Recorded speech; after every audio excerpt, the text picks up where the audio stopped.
Hello，大家好，欢迎来到今天的胡说北道对话环节。今天呢，我邀请了我的好朋友 K 小姐过来跟我们一起分享一下最近一套比较火的韩剧，在 Netflix 上的平台可以看得到的一个韩剧。这个韩剧呢，它背后的故事呢是描述着韩国的一个社会的机制，就是韩国现在还是处于这种战争的状态，所以说北韩跟南韩他们之间呢会有一些可能发生冲突的机会。那所以说呢，在韩国呢，很多年轻人呢，他们会接受一个2年期间的一个兵营的一个教育，就去参军。那这个片呢，名字叫做《D.P. 逃兵追赦令》。在这个片里面呢，他们描写了一个故事，就是说在军营的生活里面，会有一些兵，他不适应这个兵营里面的生活，而逃出这个兵营。然后在剧里面呢，他们称之为逃兵。然后在这个故事里面的主角，他们一个团队叫做一个 DP 的团队，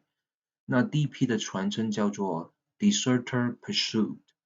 那这个 Deserter Pursuit 的话，这个团队呢，他们的作用呢，主要呢就是在外面去找到这些逃出去的逃兵，然后把他们带回兵营受处理。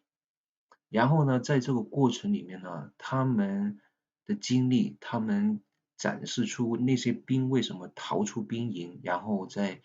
追他们的情况下产生的种种不同的插曲，带出了很多社会上的矛盾跟这个兵营里面的暴凌事件的黑暗面，让到整个社会呢去反思，在我们现在社会的各层面不同的暴力事件背后的根深蒂固的原因是什么。所以今天呢，我们就一起去讨论一下这个问题。那个K 小姐，你对这个剧里面的一些剧情有什么看法吗？这个剧情的话，其实它里面就讲到都是那些去参军的新兵，然后呢加入之后就发生了就非常多的一个军队霸凌的一个事件嘛。然后里面的话，其实我对好几幕印象都蛮深刻的。然嗯后呢，里面呢其中就有一个是我印象最深刻，就是他在第一季的当中就描述了非常多的一个逃兵背后的一个动机以及他的一个故事嘛。然后呢，嗯其中有一个呢，他就是叫阿宅这样子的一个人啊。然后呢，阿宅呢就是一个比较老实跟温柔的一个新兵吧，然后就戴着黑框眼镜，然后平时呢也非常喜欢画漫画。但是呢，就这个反衬之下，就是等于说你作为一个军人，但是你却非常喜欢画一些女生喜欢的漫画，所以呢，就显得他本身呢，整一个人呢，就阳刚之气就不足，所以呢，在军队里面呢，他就会经常受到一些老兵，就是比他等级更高，或者是比他早进来的一些军兵，他们就会被他们欺负。然后呢，而嗯且呢，我们的一个男主，整一部剧的男主呢，也受到了这样子的一个霸凌。然后呢，当男主呢进入到那个监狱里面的时候，被那个禁闭的时候呢，这个阿宅呢，他就会偷偷的把那个巧克力派送给男主去吃，同时呢，就会用一个漫画贴在那个巧克力派上面去鼓励他，就不要放弃即使接受了这些霸凌，依然要非常勇敢的去抗争所以的话，就等于说阿宅其实他从一开始到了整一部剧的剧中，他其实都非常反感军中的这些霸凌现象，而且呢，他也跟男主约定了，就是以后假如有新兵进来了军队之后，要对他们好一点啊，然后呢不要去欺负他们，因为他们也是这样子走过来的。但是反而呢，就是他呢这样的一个就看起来比较善良的这样的一个性格嘛，就成为了军队里面老兵的一个重点打压的对象。就平时呢，他们会怎样对待他呢？就要么就是让他做老兵的一个人肉坐垫，要么就让他学什么猴子叫啊，一些奇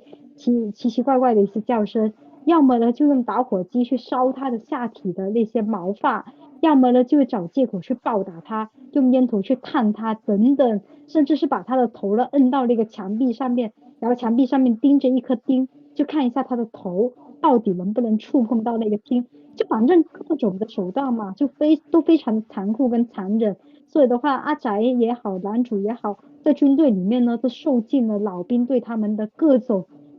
各样、变着各种方法的一个霸凌的行为。但是呢，周围呢却没有一个他们的同伴，就等于说跟他们同一时间进入到军队的一些所谓的新兵，却没有一个人出手，或者是哪怕是出口去帮他们都没有。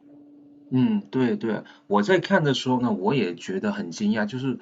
为什么在这么大的这个群体里面，就其实他霸凌的就是那几个人，就是可能3个人嘛，但是整个军团里面，他有10几人都站在嗯，旁边，就是看着又没有做一直事，也没有反应什么，也没有上级去反应，但是他们就是就觉得这是很正常的一样，就是看着那样，就可能就是心里面就喊着就不要下一个是我就行了，他们就是嗯很奇怪的一个感觉呢。然后呢，我自己回想的时候呢，我记得我曾经看过一个说法，就是说以前有一些这个学者呢提出过一个概念，就是说一个叫做抽手旁观的效应。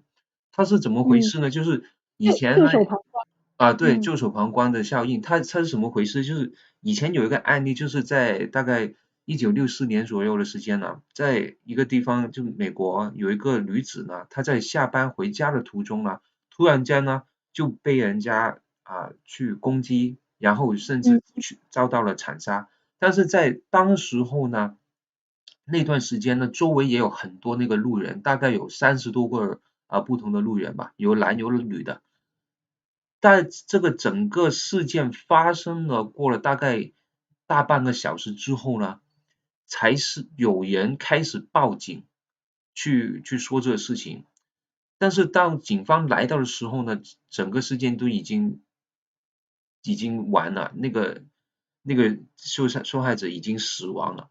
然后呢，就大家都很奇怪，为什么有这么多的路人都看着这个事情30多个路人都看着这事情这个悲剧在发生，但是没有人上前去阻止，也没有人去呼叫其他的附近的警察又好什么的过来去帮忙。这个就是这个案例呢，就是从这个案例开始呢，就是这些学者呢，就是认为人类我们的啊、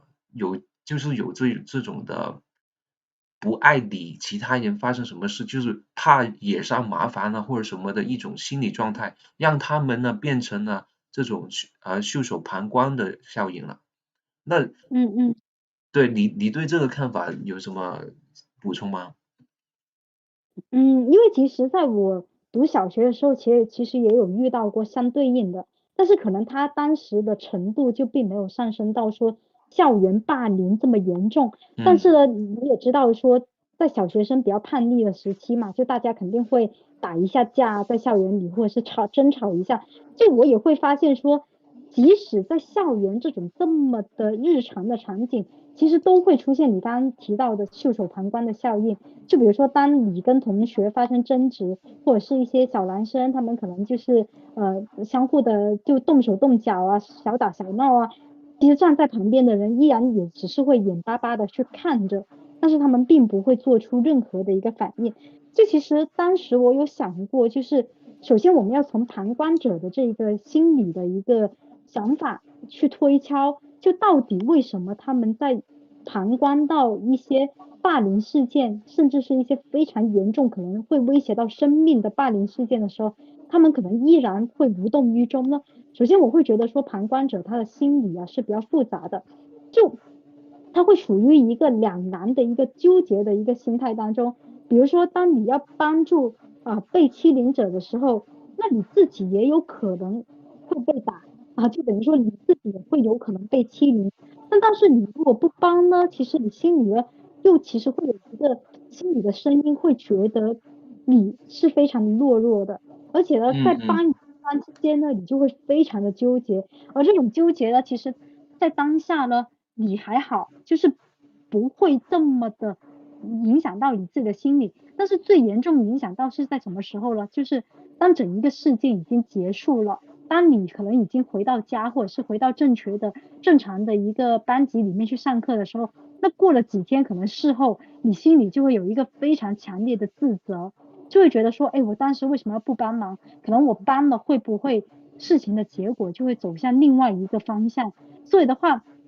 就很多的旁观者呢，索性呢有一些极端一点的，他就会把自己也当做是一个强者，就让自己也加入到了就是等于说去霸凌别人的那一方。但是呢，非常讽刺的是，就是这种校园霸凌也好，职场霸凌，或者是我们看的这个剧中的军队霸凌也好，这其实就有点风水轮流转嘛。就今天可能被霸凌的是你的同伴，可能明天就轮到你了。所以的话，就这种情况下，就旁观者呢，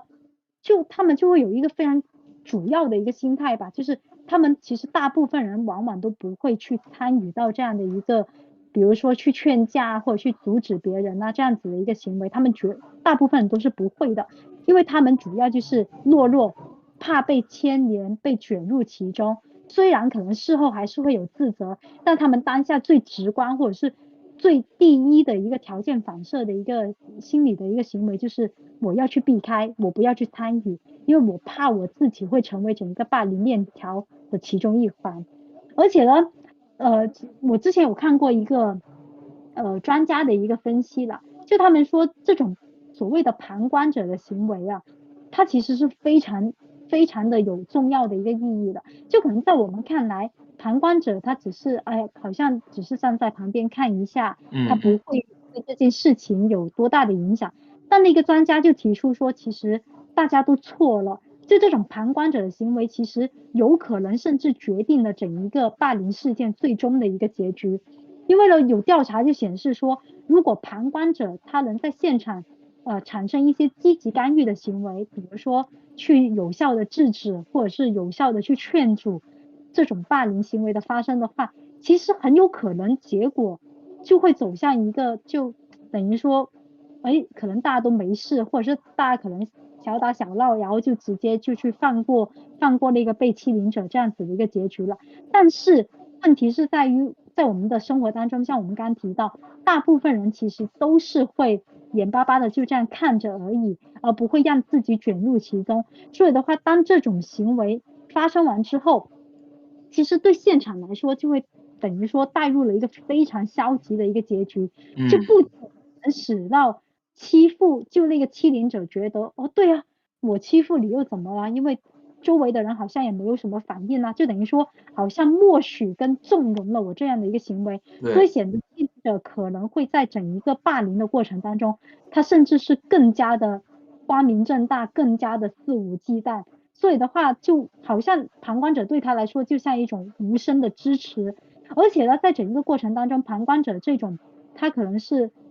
袖手旁观这样的一个态度，也给被欺负者，就等于说受害者，对于受害者而言，也是形成了二次的伤害，因为他可能在现场已经非常的无助跟无力了，但是好像大家站在旁边都没有一个人去帮他，而且每一个人呢都仿佛就投去的都是非常异样的一个目光去看着他，就好像说，大家都好像在拒绝帮助我，所以呢，很多的受害者就会陷入一个自我怀疑，就会觉得说自己是不是就罪当如此，就自己活该就被欺负，所以的话呢，就显得受害者呢就越来越自卑，而且呢，可能对后续他们还会造成非常影响的一个 PSTD，就是创伤后遗症这样子的一个情况，也有可能会出现。我想补充一点，就是说，如果我们去带入这个霸凌者的这个眼光来说，如果我在就是霸凌一个人，然后周边可能有10个人在围观看着我，可能我自我的心里会觉得更爽，因为他就变成有10个观众在看着我表演的样子吧。嗯会有这样的心态呢？就我觉得如果说在这个场景里面有10个其他人，他好像观众这样仰视着我的感觉，因为我是在一个高地上嘛，就我显得我自己高高在上，然后呢，我在欺负一个给我弱小的在某一方面给我更加弱小的人，要不我嗯用言语或者用真实的动作去欺负他，或好像你刚刚说的，在那个剧里面的案例是，我是实际是用一个，甚至用火去烧他下体或者什么的，但对是其他人在看，他们就是他们都好像看着我表演一样，那我就可能我心里面就会越来越嗨，就越来越自满，这样会更加纵容我这个霸凌者会继续把这个霸凌的程度提升提高，可能越做越过分。所以说，我觉得可能就是如果大家在这样的情况下的话，如果没有呢这个观众，那10个人不是我观众，反而那10个人是我的对手，那我作为一个霸凌者，那我的那个欲望或者我对这个霸凌的那个升级就变相会变成霸凌的降级，就我不会嗯想把这个事情或者把对方往更坏的那个方向去推，我可能就为了自己的面子又好，在这个小群体里面的展示的我比较好的一面出来去，不要让其他那10个人去怪责我的这个情绪上的一个嗯改变的情况下，我可能就是把我的霸凌的那个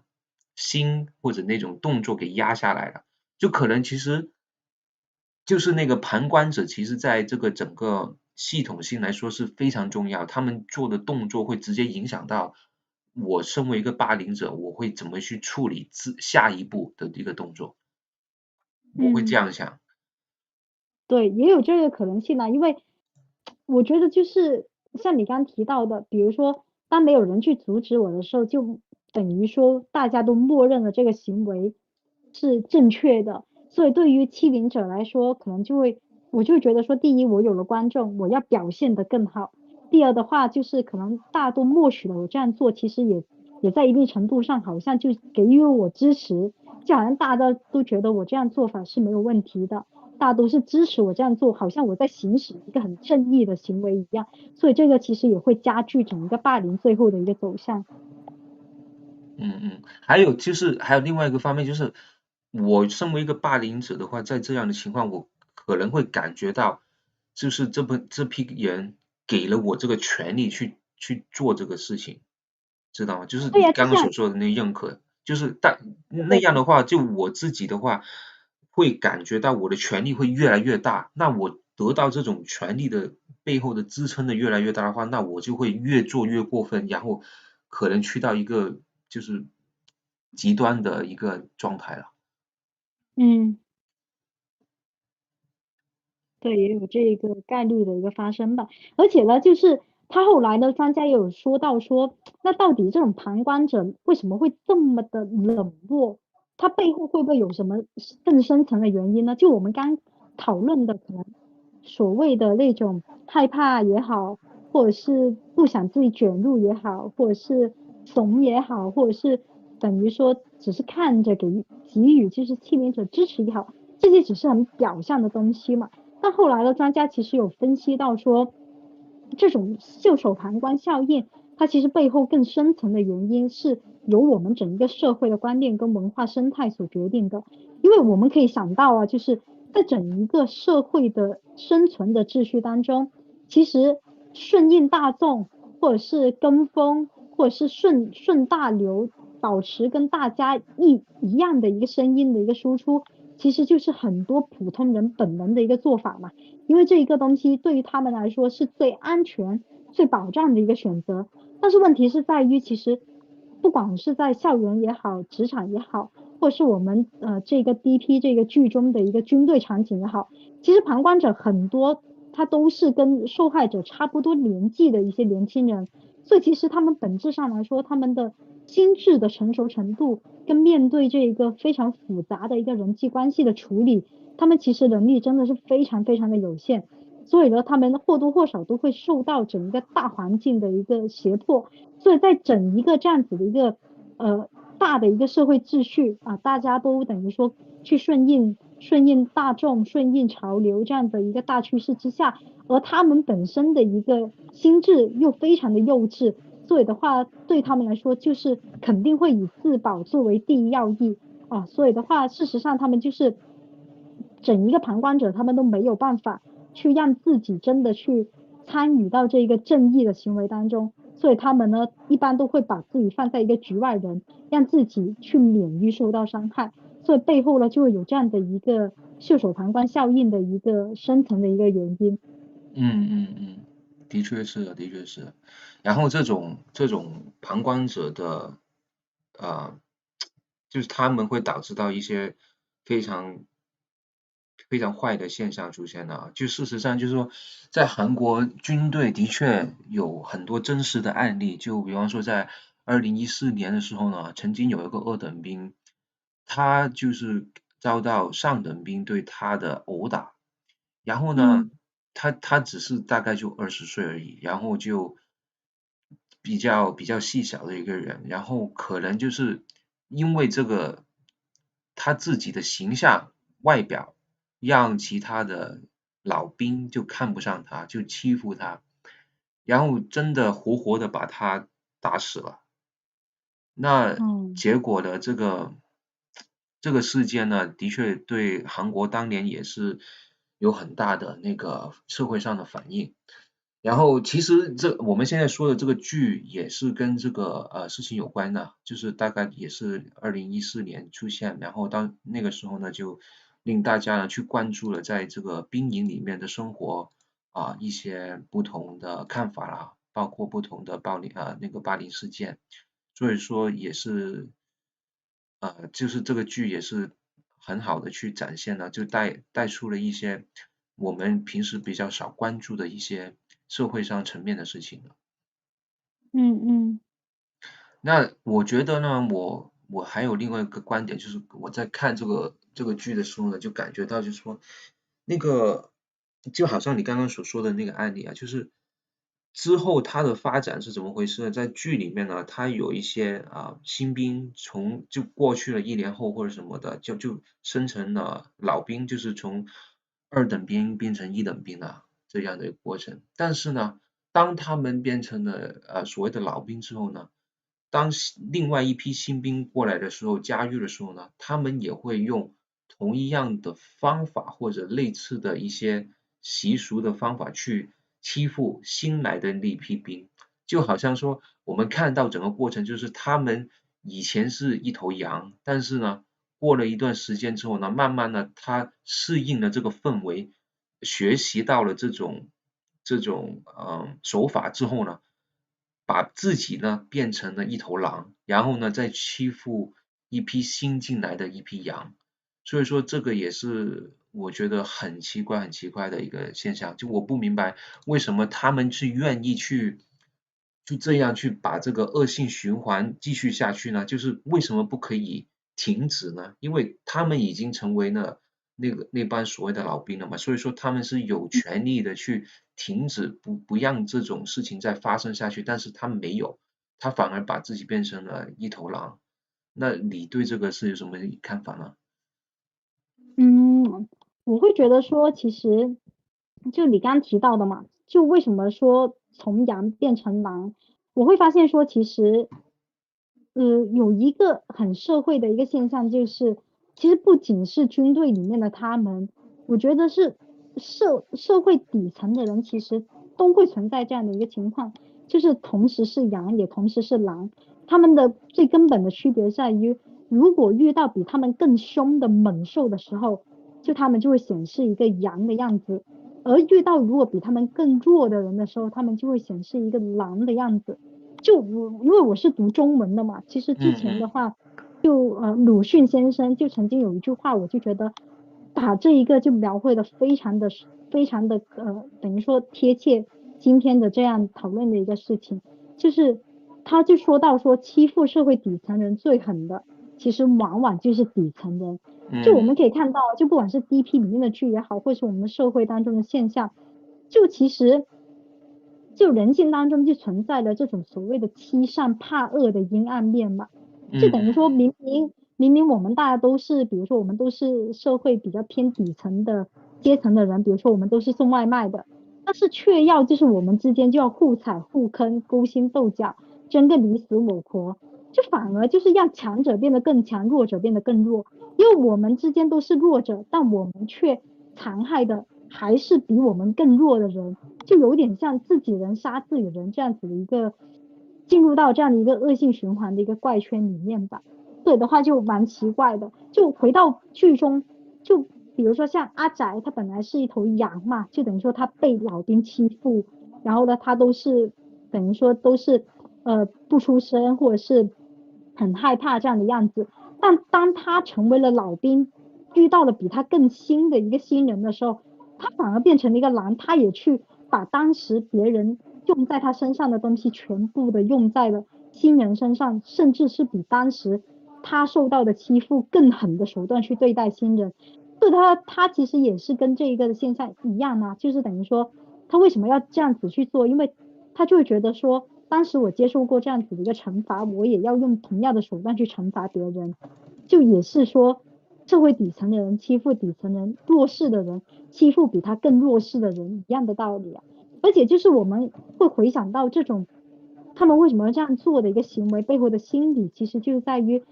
本身你在欺负别人的同时，其实你作为欺凌者，你的心里会有一个非常大的满足感，就包括有一种很变态、很扭曲的成就感，也会让你去继续不断的去重复，他的这样子的一个行为。但是呢，问题就在于呢，当你被欺负完之后，其实呢，被欺负者的这样受害者的一个角色，他就会有两个非常极端的一个心理嘛。那第一种极端心理就是极端的恐惧，就你很害怕，你以后可能都是像一头羊一样都不肯发声了。第二种就是极端的愤怒，就等于说极端愤怒就是你会去报复，你就会有一个报仇的这样的一个心态积攒在他的一个心中。那像我们剧中的一个阿宅，其实他就是第二种的心理嘛，就是被欺负完之后会有一个极端的愤怒。所以呢，当中就有一幕就是说到，当那个老兵就欺负他的那个老兵去退伍的时候，然后阿宅就说你要跟我说对不起。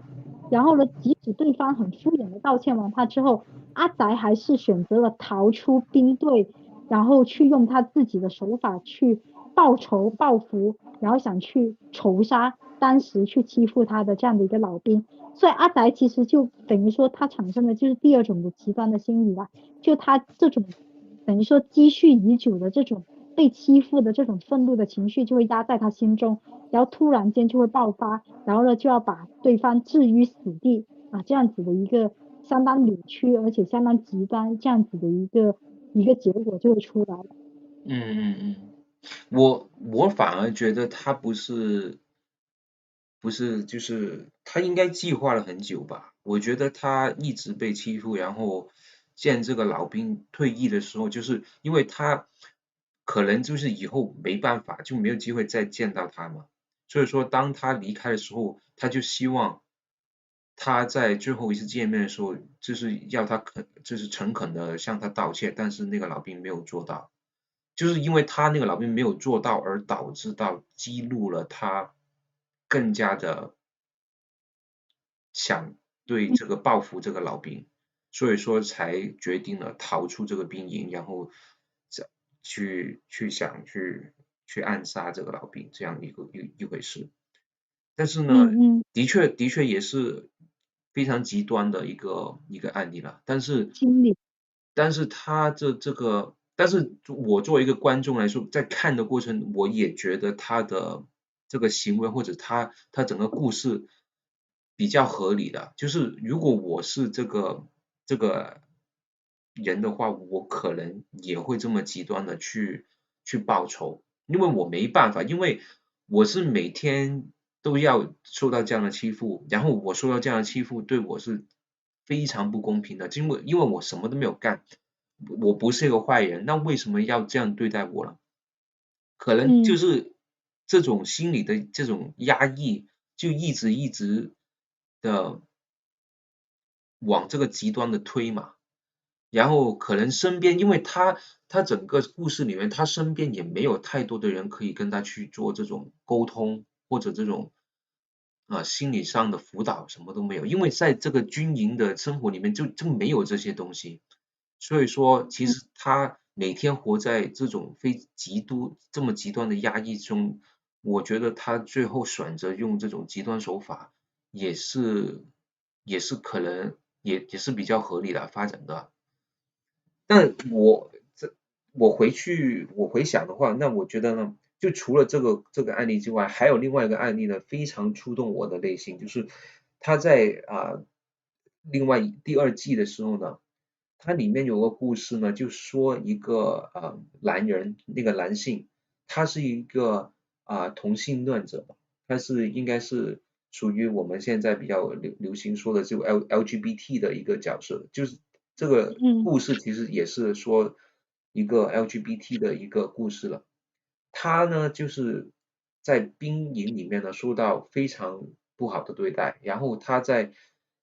进入兵营之前呢，在学校里面也受到歧视，然后呢，他本身呢，其实他是非常热爱生活的一个人，在整个故事里面，就是展示出他一直是想上舞台表演的一个这样的一个人，然后他在舞台上呢，他可以表演的非常好，他甚至呢是一个男的，然后他去表演一些女性的角色，也表演的非常到位，也得到了一些比较高层的艺术家他们的认可。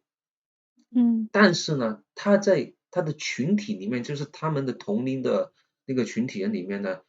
就其他的学生就对他又喊又骂的，然后去到军营里面呢，那个环境呢就更加恶劣，所以说他最终呢就决定了逃出的兵营，然后他逃出了兵营之后呢，他就也是继续努力生活，然后去到处去躲起来，甚至去到一些club 里面去做这种drag queen show。就是这种所谓的变装皇后的这种舞蹈秀，然后嗯呢，甚至到了最后呢，被人发现了他又在逃亡，逃去另外一个比较偏僻的城市里面，去到酒吧里面去做这种女生的唱歌，然后呢白天呢就去这种洗衣店里面去洗一些肮脏的衣服，所以说他整个故事里面他是没有放弃对自己的那个认可。也没有放弃自己心里面的那个追求的那种生活，但是他虽然非常非常努力，但是最后整个故事呢，他还是一个悲剧，所以说这个故事呢，对我的那个冲击是非常比较大的。嗯那对你来说，你有什么印象吗？对这个故事？嗯。LGBT 那个变装王后那个案例，我其实自己也是蛮印象深刻的。就我会觉得说，就近几年嘛，特别是不管中国也好，海外也好，我觉得其实大家对这种 LGBT，就包括这种同性恋或者是跨性别恋啊等等这种观念，其实我觉得都在慢慢的变化了，就慢慢的去尝试接受跟更广泛的包容。但是我会觉得说，其实由性别刻板印象这种带来的霸凌呢，它还是会存在的。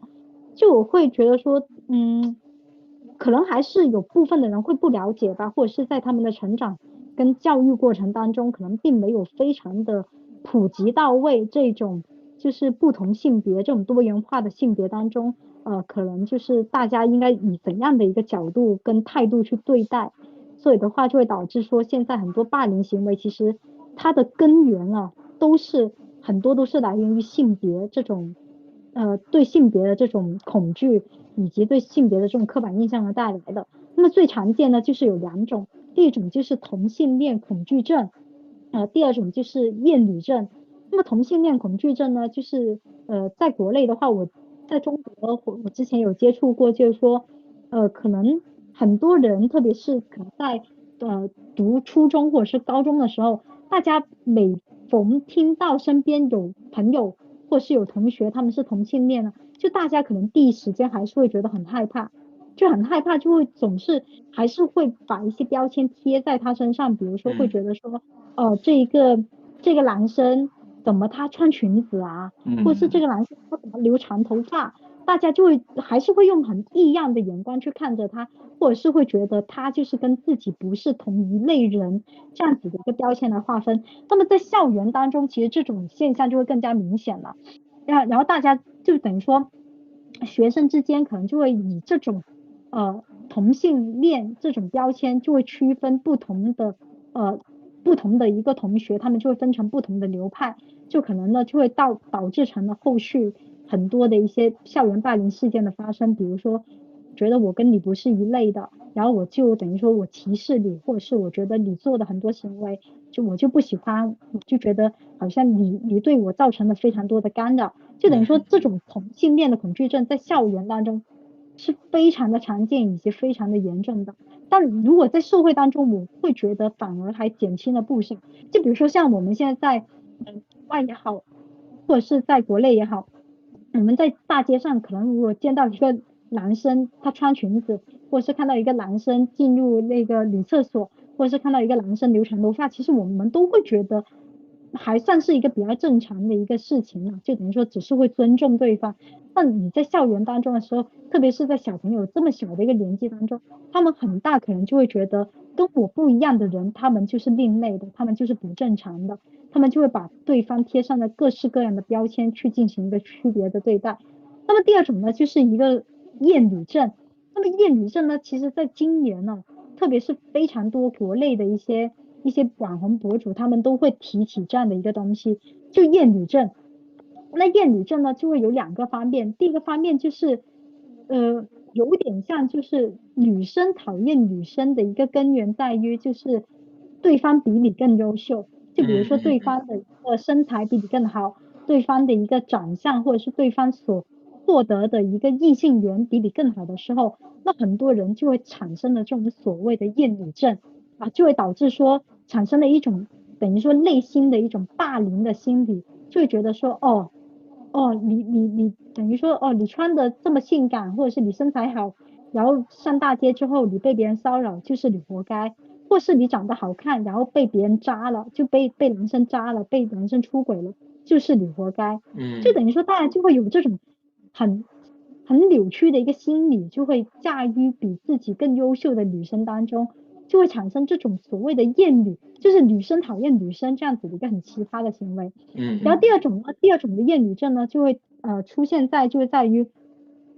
大家反而等于说不同情女生了。就以前我们可能会谈到一个点叫 girls help girls 嘛，就等于说女生帮助女生。那现在好像有一个非常奇葩的一个社会的一个趋势，就是反而女生不会帮助女生，就等于说会有一种叫什么雌竞啊，就雌性竞争这样子的一个现象就会出现了。就等于说作为女生，我会讨厌跟我一样的女生，我会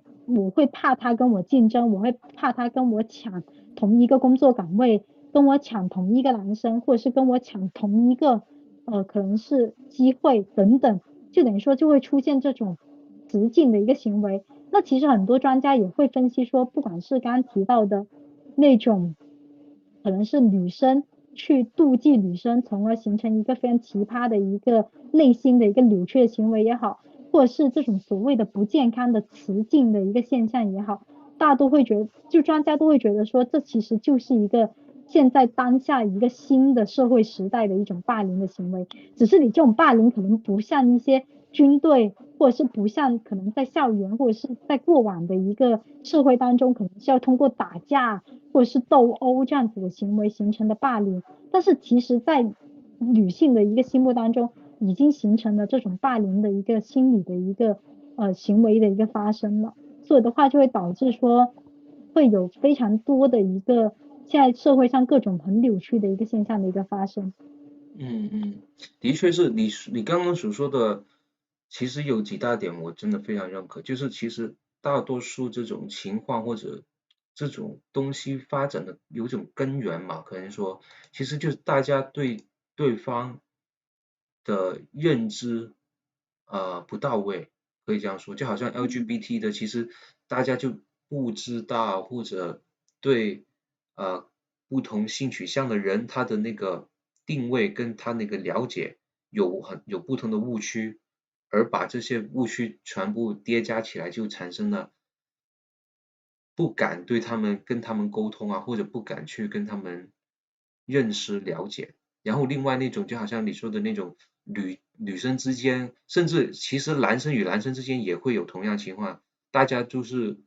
看着对方不爽，可能就是因为觉得有一种竞争性的状态里面，大家妒忌对方或什么，就好像有一些比较穷的人，他可能就是不喜欢有钱的人，然后有些有钱人就不喜欢穷的人，就觉得对方就是不在我们同一个级别，就不是同一类人，而导致到人与人之间产生这种隔膜，就这种破坏性的竞争关系，我觉得是。但是呢，嗯在这种关系呢，就是我们可以放大去看整个社会层面是，其实很多地方，因为我们现在说的是这个韩剧嘛，但是其实就是说，好像你说的这种厌倦的这种心态啊，这种女跟女的这种对立啊，跟蓝跟蓝的也好，什么都好，其实在不同地方都有，在中国也有。然后在中国，我记得也有相似的主题的一些电视剧也有说过这些话题，有说过好像说校园里面的霸凌的就好像说一个叫做悲伤逆流成河的一个剧，嗯嗯当时候也是挺火的，这里面也是说了一般学生在学校里面不同的霸凌事件，然后最终甚至有人堕楼身亡，就是变成一个非常惨的一个悲剧，然后也是受到了社会的关注，也是希望在学校里有更加多的空间去让大家去讨论这种类似话题的事件，因为以前呢，大家在学校里面就可能比较保守，也不愿意太把这些事情呢拿到桌面上去谈。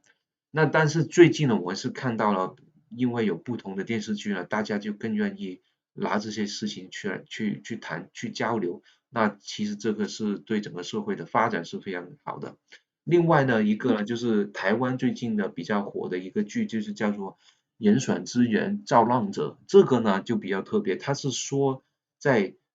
你的人，刚刚我们说在人的一个成长里面，他们是在学校嘛。那你学校毕业之后呢，你在社会上工作，也可能会受到这种工作上的霸凌。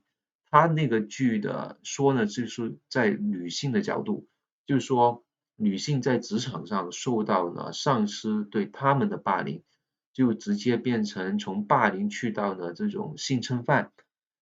就把这种好像国外的那个 Me Too Movement 的那个核心点说了出来，就是把嗯，台湾的 Me Too 的一个 movement 的一个加剧嘛，就最近也有很多台湾的 Me Too 的那个事件，对，因为这事件，个电视剧引发了出来，包括了在政治界的也有娱乐圈的甚至商界的，就整个社会每个层面都受到了影响。但是我觉得这种影响算是一个社会正面的影响吧。就甚至在中国不久之前呢，我忘记好像好几年前吧，就3年前左右，阿里巴巴也有这种性霸凌的事件，也有一个Me Too 嗯 movement 嗯出现。就当时候阿里巴巴里面的一些女员工，为了出差去做销售的过程里面，被迫呢去灌酒陪酒，然后呢可能就是在他喝完很多酒的情况下，回到自己的房间去休息的过程呢，有其他的男的进入了他的房间，然后向他进行了一些性骚扰的动作。然后这个男的其实也是最后也是他的一个上司了，就是通过一个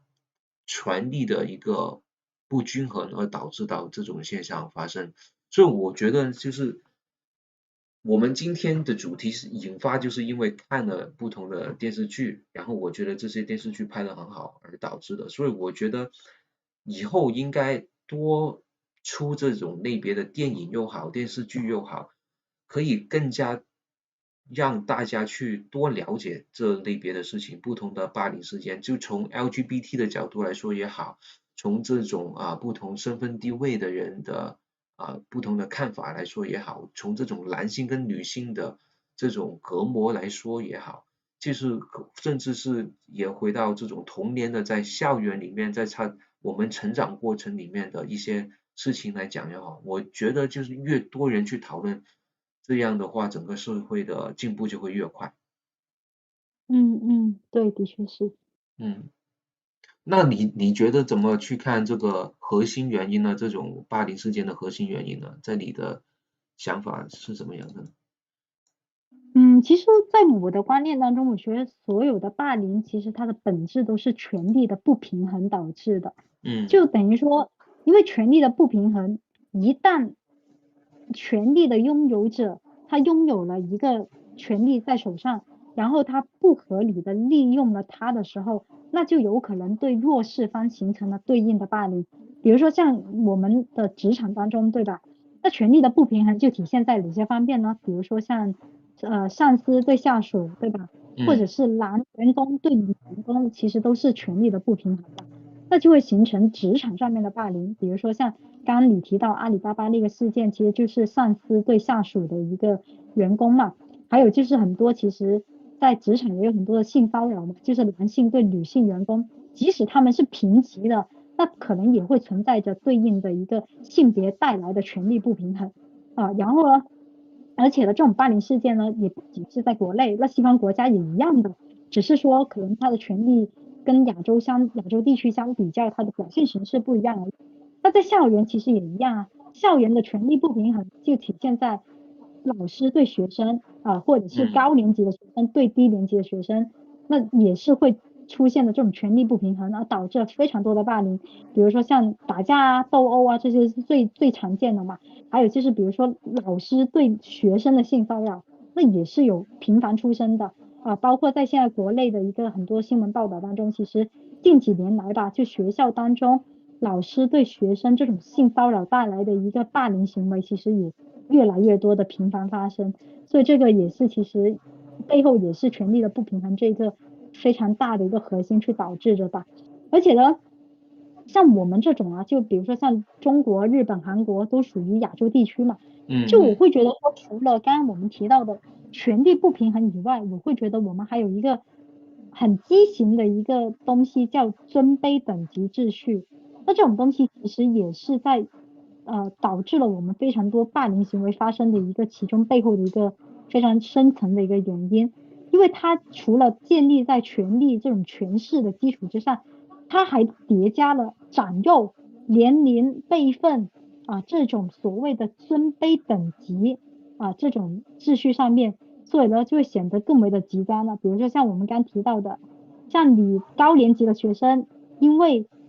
年龄的问题，他可以去使唤低年级的学弟学妹去帮他们对，体力活啊，或者是去欺负他们。那在职场当中也一样啊，比如说像那种所谓的前辈哈，就我们可能刚入职场都说啊，哪个前辈人非常好啊，都很去提携后辈啊等等。那其实这种所谓的前辈，就是已经有一个尊卑等级在的嘛。对对，那像我们刚提到的年龄啊，还有职级啊，比如说像总监级别的，他对于那种经理级别来说，他就是已经形成了一个等级秩序了。所以就是不管是在学校也好，或者是职场也好，学生跟打工人之间，其实在无形当中都形成了不同的一个等级，一个尊卑的一个秩序。那所以呢，就会显得他们在很多的一个行为当中，他们甚至你遇到了霸凌行为，他们都不敢去反抗，就形成了刚刚你说的，可能是呃，也是那个电视剧带来了非常多这种所谓的可能后续引发了 Me Too 的一些事件，其实背后也是这样子的一个原因。那在韩国方面的话，那就更加的严重了。就像我们看到那个 DP 的剧里面，他们的每一个新兵跟老兵之间，他们说话都要有一个非常复杂的一个语言体系。比如说，在那个剧中，可能是相同年龄或者是我们的级别相同的话，那我们就是要用平语。那可能对于那些所谓的老兵，或者是对于长辈，或者是对于级别比我高的一些兵的话，军人来说，我们就要用敬语。那可能嗯对于比我们小的一个军人，或者是比我们更轻的一些新兵来说，我们就要用伴语，那就很复杂。那可能在中国，我们都用一个谢谢这样一句话来统称，那可能在韩国对于不同的人，他就有不同的用法、不同的语调、不同的语言系统来支撑着。那所以的话就会显得很复杂。那在韩国人的一个表达当中，可能你说错了一句话，他们都会觉得你是通过语言在侮辱着他。那所以的话就会这种尊卑体系呢就会显得更加的严重了。而且 DP 里面还有一个场景啊，我印象也是很深刻的，就当我们那个男主他第一次出去执行那个抓逃兵的一个任务的时候，他就被那个老兵带到了一个 KTV 里面了。然后呢，当然我们的男主又不想唱 K，然后呢他也不想喝酒，但是那个老兵呢就等于说一定要他留下来唱 K，留下来喝酒，就不能不喝。如果对对不喝的话呢，就等于说就要他好看这样子。你就会觉得很变态了。就比如说在中国，如果你有事或者是你不想喝，其实大部分人都是不会强迫你的嘛。啊，当然除了一些极端的行为了哈，比如说一些公司里面有一些就是真的想灌醉你的一些领导或者怎么样，那这些就属于少部分了。那其实大部分还是不会去强迫你去喝酒，强迫你去唱歌的嘛。但在韩国就不一样，就等于说你是不敢不去，不敢走，不敢不喝，不敢不唱的。因为在韩国这种尊卑的一个等级就显得更加的严重，更加的奇葩，更加的极端。所以呢，在每一个人的心目当中，他们其实已经形成了一个很明显的一个划分的一个界限，就等于说，哦，对方就是尊的，我就是卑的。那作为尊的那一方，他就有权利去要求、命令跟指挥。那我作为卑的，就只能接受、听从跟服从尊的那一方的一个权利。即使他是在滥用他的权利，即使他是在霸凌我，我也要听他的话，我也要服从他，所以就会显得更加的奇葩的这种行为在韩国当中。对对对，的确是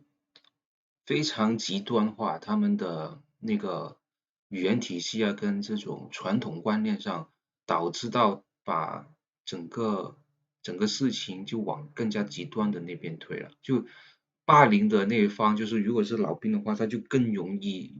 利用你所说的这种尊卑的这种等级的不均衡，去更好的利嗯用它来去操控这些新兵，让他们觉得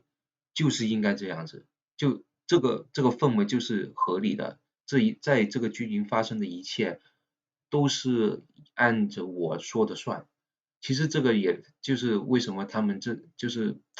愿意去继续在这个氛围里面去待下去的这种原因吧，也是。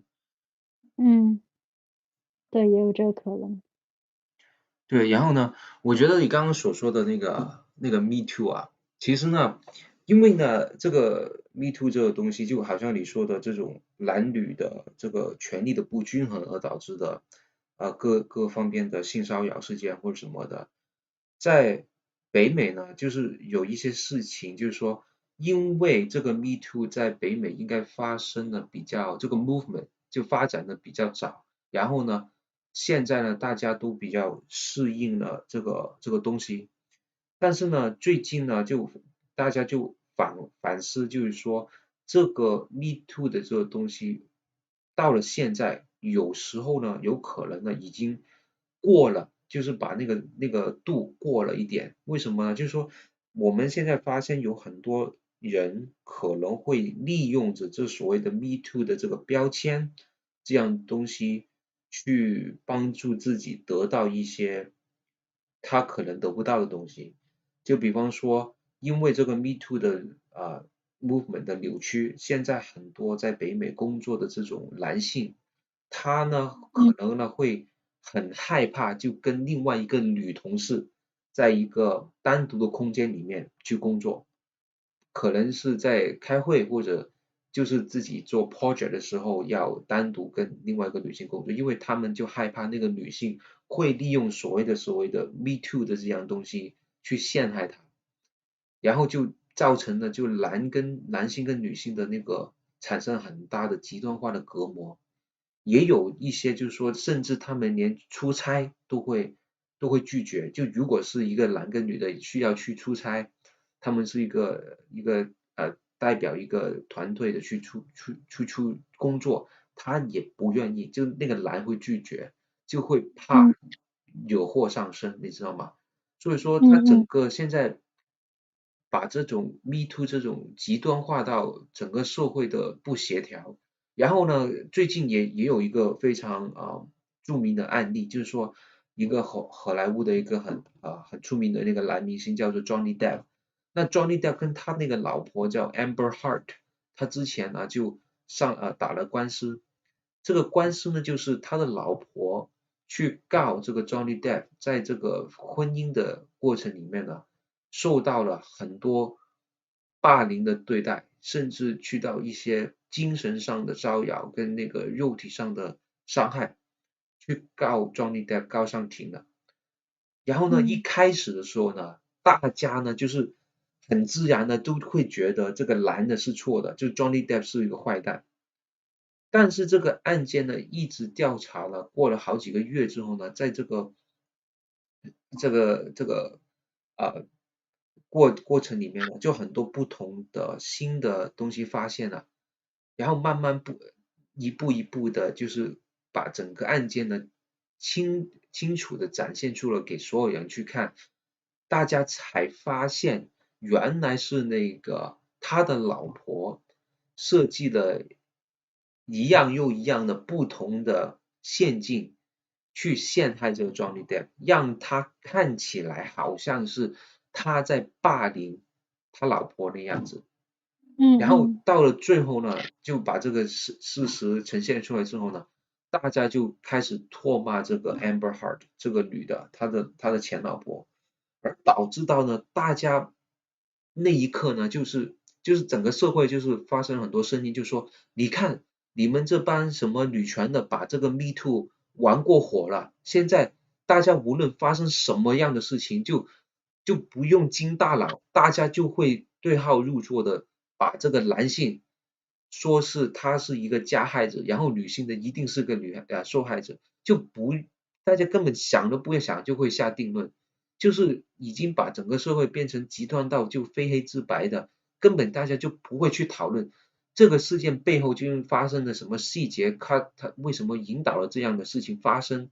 根本连这个思考空间都不给，就直接贴个标签上去，什么 Me Too 啊，什么乱七八糟的，然后在互联网上的社交媒体什么的，就把所有的声音无限放大，然后就把一个无辜的人，可能就我们现在说的是 Johnny Depp，对不对？这个是一个很出名的明星，但是如果他是一个不出名的明星，他没有这么样的背景，没有他自己的那个支持者的话，那很可能就是一个普通的男性，他就被一个女的就很轻松的利用这个 Me Too movement 去把他陷害了，然后就把他直接从整个社会的角度来说，把他判了死刑了，对不对？所以说，嗯在北美现在这个东西就有一点过了火，就太过极端。然后我们在北美称之为这个现象呢，就是叫做 woke culture，就是啊这个觉醒文化，就是把所有的这种 LGBT 啊、Me Too 一些事件呢，就把它太极端化，而导致到有社会的那个分裂的发生。然后呢，这种这种事情呢，当然我们刚刚也是说了，就很大部分会直接影响到职场的关系，就是我们在工作的氛围。然后呢，嗯我有一个朋友也跟我说了，就是中国也有一部剧说关于这个方面的，就是叫做不完美受害人，里面呢哦对也是说了我刚刚所说的类似的案例，就是一个女性在这个工作里面利用了这种所谓的 Me Too 的这样的东西，得到了她希望得到的一些利益吧。对，那部剧我也有看呐。就我觉得，就这部剧蛮敢拍的一个点是，因为他一开始说的是那个女助理，就董事长的女助理，然后就告了他性侵嘛。所以一开嗯始的话，其实我自己也会从女生的角度去代入，就觉得说，哦，那应该就是这个女生可能就是作为这个董事长的助理，然后呢就可能在一些公事上面就长得好看啊，或者是怎么样。然后董事长就等于说乘人之危，然后就利用工作的名义，然后就可能就等于说跟他好上了，然后就性侵他之类的，就等于说我还是会从性别跟这种所谓的弱者角度去同情这个女助理。但是呢，后来看这部剧看到了中后期的时候，才发现说，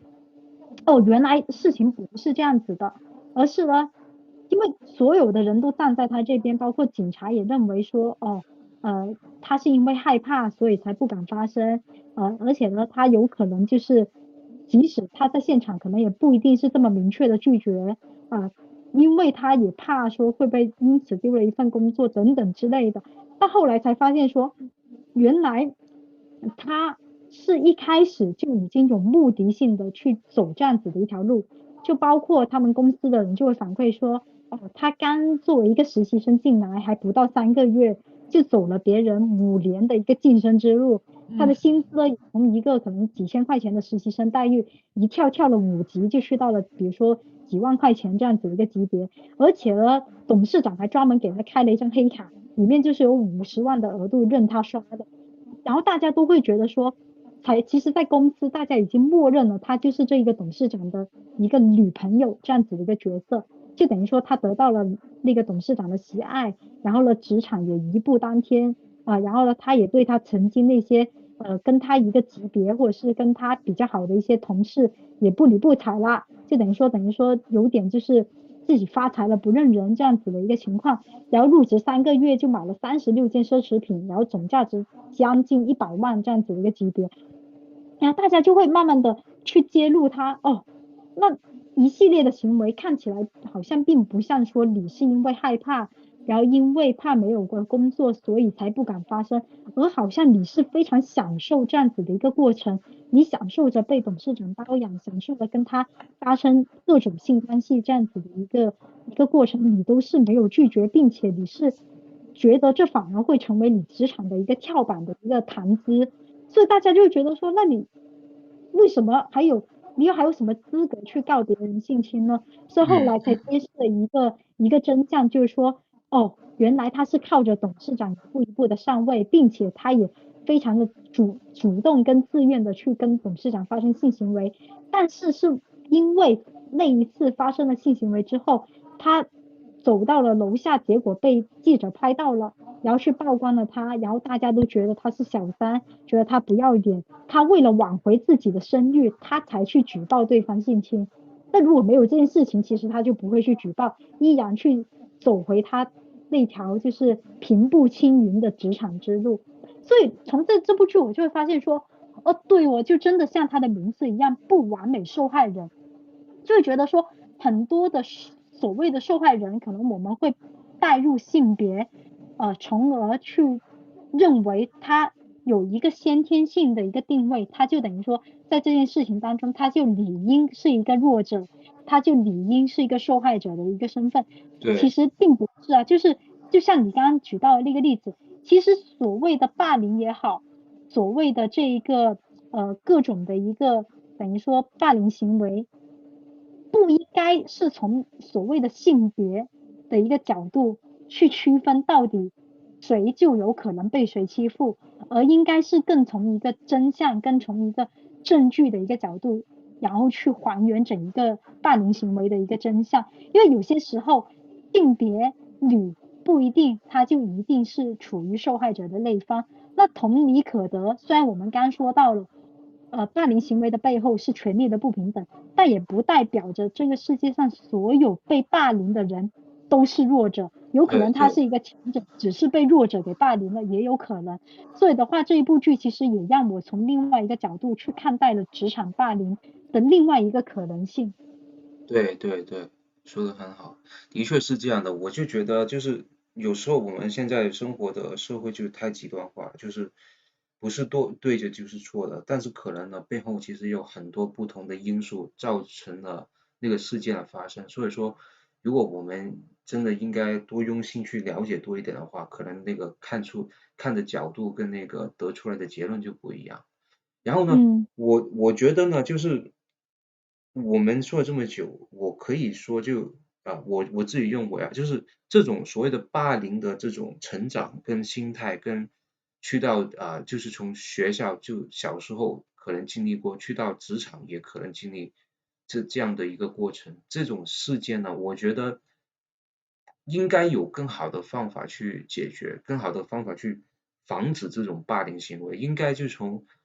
小孩子就开始做起。就如果你小孩子的时候就得到了对这方面的教育，了解到这些事情的话，那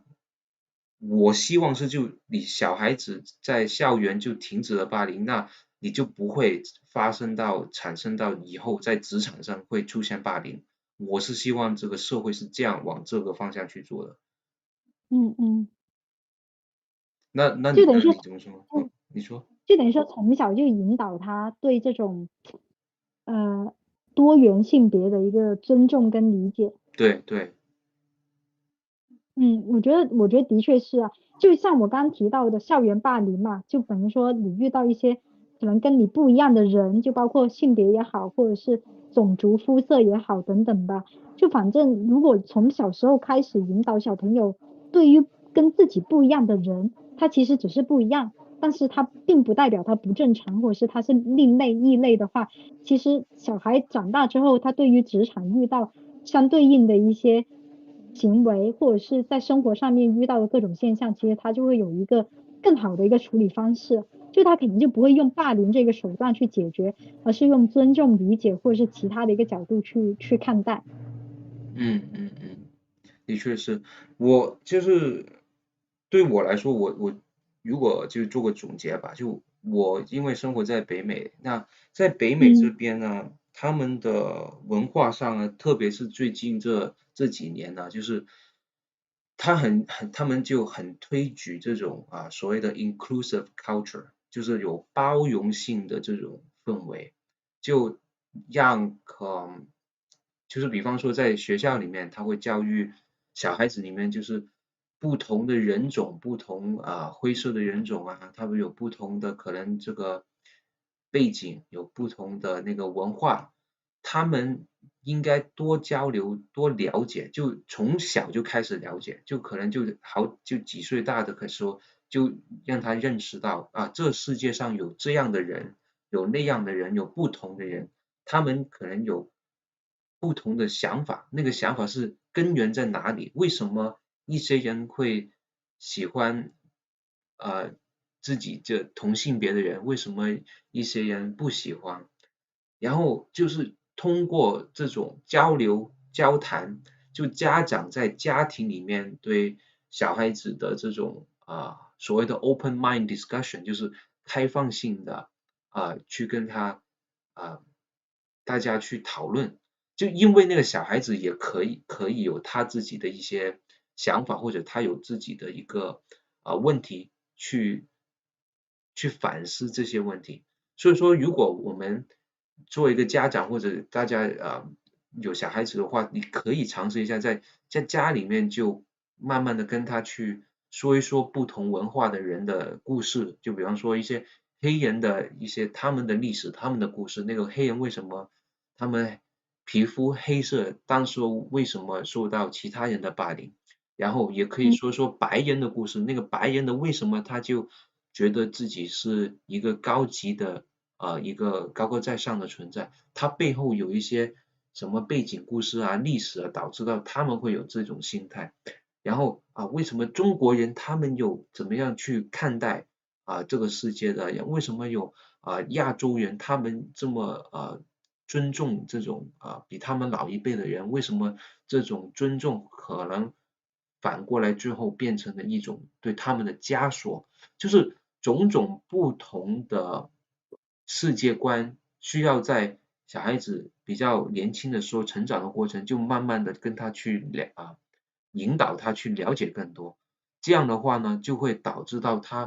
就所有孩子如果都是在这样的氛围成长的话，都会受到这方面的启发性的一些讨论，或者啊书本上电视剧上电影一些啊东西，让他往这个方向去启发去想的话，那在学校里面可能发生这种悲剧、这种霸凌事件的概率就会慢慢的降下来。然后甚至嗯。到他从小孩子长到所谓的成人之后呢，在工作氛围呢，他就应该会更加的有这种同理心，去包容的看社会，看到不同阶层的人，看到不同工作岗位上的人，他们每天的背后的一些事情。那这样的话，整个社会的发展氛围呢，就应该会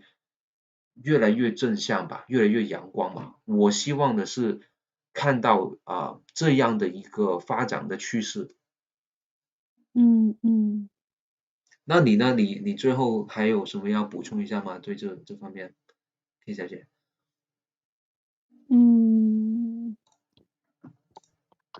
我觉得还是，如果是我自己的话，我觉得还是会，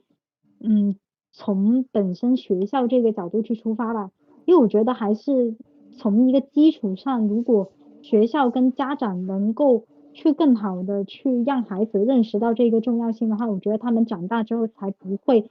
导致校园霸凌、职场霸凌这种现象的一个频繁的发生。所以我会觉得说，其实像社交媒体啊，就 social media 这一块的话，其实我会觉得说，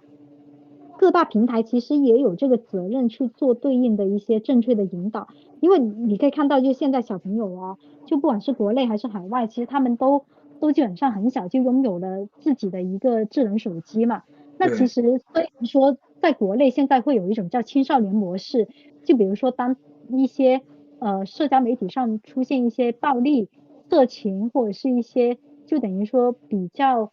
反动反派的一些行为的时候，它会自动的，如果你的注册账号是一个小朋友的一个年龄，就18岁以下，然后的话，它会自动的帮你过滤掉这些信息。但是我会觉得说，就防不胜防嘛。那其实小孩也可以自己去搜的嘛，就即使你不给他去 ban 掉了他，不给他自动看，他也可以主动去搜。所以我会觉得说，那社交媒体它本身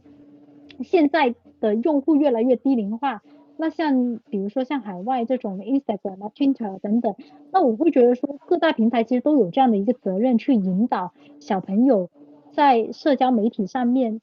树立一种对现在性别跟一种等于说强弱的一个社会等级之间的一个正确的一个看法跟态度。那我就觉得说，那作为这种比较大型的平台，它其实可以去发布一些有利于去引导他们的一些内容，去让他们从小时候开始，不管是家长的教育、学校的教育，还是说他们日常比较玩手机当中接触得到的一些价值观的一些引导，都可以去帮助他们在很小的时候就有一个比较成熟的一个看法。然后的话，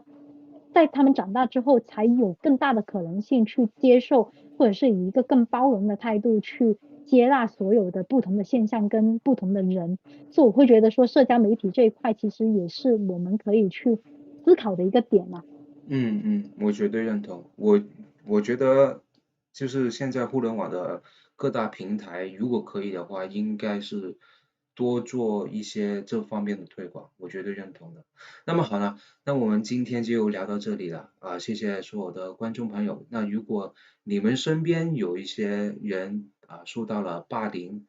的一些欺负的话，那我希望呢你们呢就可以去多多跟他们聊天，多多了解，然后也让他们可以找到一个更加好的心理的平衡点，不要去到一个极端的状态。那我们今嗯天的节目就到这里了，谢谢大家，拜拜。嗯，拜拜。